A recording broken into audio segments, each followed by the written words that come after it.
Hi all, welcome to my video. ഇന്ന് നമ്മൾ purchase എല്ലാം കഴിഞ്ഞിട്ടുള്ള റീസ്റ്റോക്കിംഗ് ഡേ ആണ്. അപ്പൊ എന്തൊക്കെയാ പർച്ചേസ് ചെയ്ത് എങ്ങനെയൊക്കെ റീസ്റ്റോക്ക് ചെയ്യുന്നത് ഇതെല്ലാം നമുക്ക് കാണാം.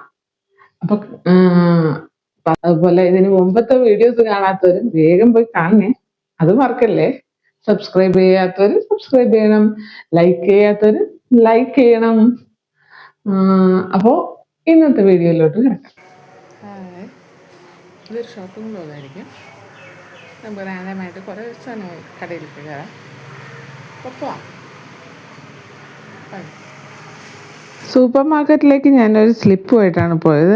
ആ സ്ലിപ്പിലുള്ളതെല്ലാം മേടിച്ചെന്നാണ് ഞാൻ കരുതുന്നത്. ഇനി നമുക്ക് അടുത്ത കടയിൽ പോയി അവിടെ നിന്നും കുറച്ച് പർച്ചേസ് ചെയ്ത് അപ്പം നമ്മൾ മേടിച്ച സാധനങ്ങൾ എന്തൊക്കെയാണെന്ന് നോക്കിയിട്ട് നമുക്കത് എന്തൊക്കെ മേടിച്ചു, എന്തൊക്കെ ഞാനൊരു ഇവിടെ ഒരു സ്ലിപ്പ് കാണുമല്ലോ, സ്ലിപ്പ് ഉണ്ട്. ഞാനൊരു സ്ലിപ്പൊക്കെ ആയിട്ടാ പോയത്. കാരണം എല്ലാം മറന്നു. കാരണം മേടിക്കാൻ ചെല്ലുന്നതായിരിക്കത്തില്ല നമ്മൾ മേടിക്കാം. എഴുതി കൊണ്ടുപോയത് നമ്മൾ മേടിക്കത്തുമില്ല. മേടിക്കേണ്ട സാധനങ്ങള് തെറ്റിയില്ലേ പറഞ്ഞത്. എന്തായാലും മേടിക്കുന്ന സാധനം മേടിക്കാണ്ട് വേറെ പല സാധനങ്ങളും മേടിച്ചുകൊണ്ട് വരാറുണ്ട്. അപ്പോ ഇന്നത്തെ ഈ പർച്ചേസിങ്ങില് നമ്മള് അങ്ങനെ ചെയ്തിട്ടുണ്ടോ ചെയ്തിട്ടില്ലേ, ഇതൊക്കെ നിങ്ങൾക്ക് ക്യൂരിയോസിറ്റി ഉണ്ട്. സബ്സ്ക്രൈബ് ചെയ്യാത്തത് വേഗം സബ്സ്ക്രൈബ് ചെയ്യണേ. നല്ല നല്ല വീഡിയോസ് ഞാനിടാം, നിങ്ങൾ സബ്സ്ക്രൈബ് ചെയ്ത് കേട്ടോ. അപ്പോ അങ്ങനത്തെ കാര്യങ്ങള് നമുക്കറിയണ്ടേ. അപ്പൊ നമുക്ക് ഐറ്റംസ് എന്തൊക്കെയാണ് മേടിച്ചത്. ഇത് പാലും തൈരും നമ്മുടെ ലിസ്റ്റിലുണ്ടായിരുന്നു. അപ്പൊ ഇത് ഫ്രിഡ്ജിലേക്കുള്ളതാണ്. ഫ്രിഡ്ജിലേക്കുള്ളത് ഞാൻ ഇങ്ങോട്ട് വയ്ക്കാമേ. പിന്നെ പഴം, അത് നമുക്ക് വേണമായിരുന്നു, പക്ഷെ ലിസ്റ്റിൽ ഞാൻ എഴുതിയിട്ടുണ്ടായില്ല. ലിസ്റ്റിൽ ഉണ്ടായിരുന്നില്ല, ആവശ്യമുള്ള സാധനമായിരുന്നു. അപ്പോൾ പഴം ഇത് പുറത്തിരുന്നാൽ മതി. ഇത് കാടമുട്ട.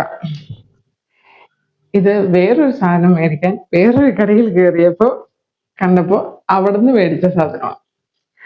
അപ്പോ കാടമുട്ട നമ്മുടെ ലിസ്റ്റിലില്ലായിരുന്നു. പിന്നെ ഞാൻ എല്ലാം ഒരു കടയിൽ നിന്നും മേടിക്കാറില്ല, ഓരോന്നിനും ഓരോ കടകളുണ്ട്. ആ കടകളിൽ നിന്ന് ഞാൻ മേടിക്കാറുള്ളൂ. അപ്പോ കാടമുട്ട ഇത് ഫ്രിഡ്ജിലോട്ടുള്ളതാ. പിന്നെ തിരി ആവശ്യമുണ്ടായിരുന്നു, എഴുതിയിട്ടുണ്ടായിരുന്നില്ല, അപ്പൊ ലിസ്റ്റിൽ ഇല്ല. ഇത് വേറെ പൂജാമുറി. പിന്നെ മസാലക്കൂട്ട് ലിസ്റ്റിലുണ്ട്. എനിക്ക് അത്യാവശ്യമുള്ള സാധനം. ഞാൻ എപ്പോൾ മേടിക്കുമ്പോഴും 2 പാക്കറ്റ് മേടിക്കും കേട്ടോ. നിങ്ങൾ അങ്ങനെയാണോ? 2 പാക്കറ്റ് മേടിക്കാറുണ്ടോ? ഞാൻ 2 പാക്കറ്റ് മേടിക്കുന്നതിന്റെ കാര്യം, ഒന്ന് നമുക്ക് ചതച്ചിടാൻ. ഇപ്പോ ബിരിയാണിയൊക്കെ വെക്കുകയാണെങ്കിൽ എൻ്റെ കയ്യിൽ എപ്പോഴും ഒരെണ്ണം സ്റ്റോക്ക് ഉണ്ടാവും. ഇന്നലെ ഞാനത് പൊട്ടിച്ചു. അത് കാരണം ഞാൻ പുതിയ സ്റ്റോക്ക് ഇറക്കിയത്. അപ്പോൾ ഉള്ളതെന്ന് പറഞ്ഞാല് ഒരെണ്ണം ഞാൻ ഗരം മസാല പൗഡർ ഉണ്ടാക്കാനായിട്ട് ഉപയോഗിക്കും. ഒരെണ്ണം ബിരിയാണി പോലെയുള്ള അല്ലെങ്കിൽ സ്റ്റൂ ഒക്കെ വെക്കുമ്പോൾ നമ്മൾ ചതച്ചിടത്തില്ലേ, അങ്ങനെ ചതച്ചിടാനായിട്ട് ആണ് നമ്മൾ ഇങ്ങനെ 2 പൗച്ച് മേടിക്കണം. അപ്പോ നിങ്ങൾ എത്ര പേര് ഇങ്ങനെ ചെയ്യാറുണ്ട്? ഇത് ദാഹശമനി ലിസ്റ്റിലില്ലായിരുന്നു, വിട്ടുപോയതാ. ഉലുവ ലിസ്റ്റിലുണ്ടായിരുന്നു.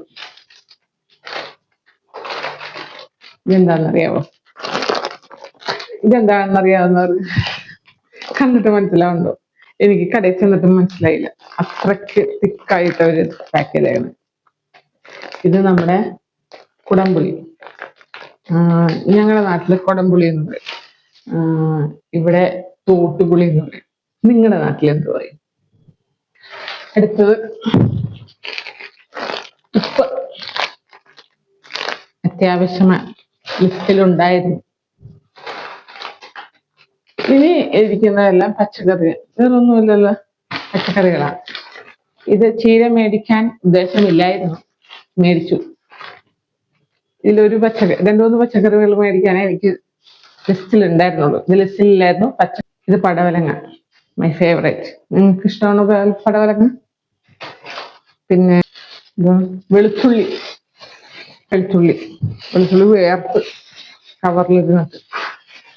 വെളുത്തുള്ളി ലിസ്റ്റിലുണ്ടായിരുന്നു. ഇത് പിന്നെ കാണിക്കാം. കായ ലിസ്റ്റിലുണ്ടായിരുന്നു. പിന്നെ ഇതൊന്ന് ഇഞ്ചി, ഇത് ഇഞ്ചി ലിസ്റ്റിലുണ്ടായിരുന്നു. ഇത് പച്ചമുളക് ലിസ്റ്റിലുണ്ടായിരുന്നു. എല്ലാം വേർത്ത് തുടങ്ങി.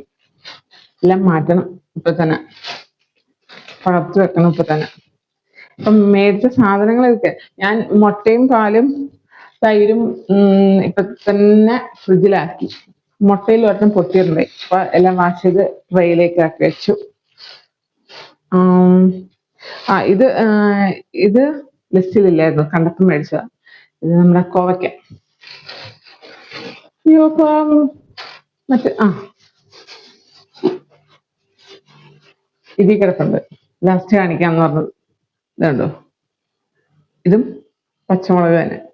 ഇത് പച്ചമുളകിന്റെ ഭംഗി കണ്ടിട്ട് ഞാൻ മേടിച്ചതാണ്. ഈ പച്ചമുളകും തമ്മിൽ നല്ല വ്യത്യാസമുണ്ട്. ഇത് നാടൻ, ഇത് ഫോറിൻ. കണ്ടു, ഇതൊക്കെ കാണാൻ എന്ത് ഭംഗിയാ. ഇതൊക്കെ ചുക്കി ചുളുങ്ങിയായിരുന്നു, നശിച്ചുപോയി. പക്ഷെ ഇത് ഫ്രഷ്. ഇത് എരിവുള്ളത്, ഇത് എരിവുണ്ടോന്ന് ഇട്ട് നോക്കിയാൽ അറിയുള്ളൂ. ഇത് എരിവുണ്ട്, കണ്ടറിയാം, നാടൻ സാധനം. അപ്പൊ നാടനും മോഡേണും അങ്ങനെ ഈ പച്ചക്കറി ഇരിക്കണ കണ്ടിട്ട് എനിക്ക് മേടിക്കാണ്ട് പോരാൻ തോന്നിയില്ല, അതുകൊണ്ട് മേടിച്ച. പച്ചമുളക് നമ്മുടെ ലിസ്റ്റിലുണ്ടായത്, 2 തരം ഉണ്ടായില്ല. എന്നാലും പച്ചമുളക് ഇത് പ്രതീക്ഷിച്ചാണ് ഞാൻ പോയത്, കിട്ടിയത് എനിക്ക് ഫോറിനായിപ്പോയതാ. ഇത്രയാണ് നമ്മൾ മേടിച്ചത്. എൻ്റെ ചാനലിലും എന്നെ ഇഷ്ടപ്പെട്ടവര് സബ്സ്ക്രൈബ് ചെയ്യണേ. ഈ വീഡിയോ ഇഷ്ടപ്പെട്ടു ലൈക്ക് ചെയ്തേക്കുന്നേ. എൻ്റെ വീഡിയോ ഇഷ്ടപ്പെട്ടാൽ നിങ്ങൾ ലൈക്കും സബ്സ്ക്രൈബും കമൻറ്റും ഒക്കെ ചെയ്യണം കേട്ടോ. അപ്പോൾ വേറൊരു വീഡിയോ ആയിട്ട് കാണാം. ബൈ.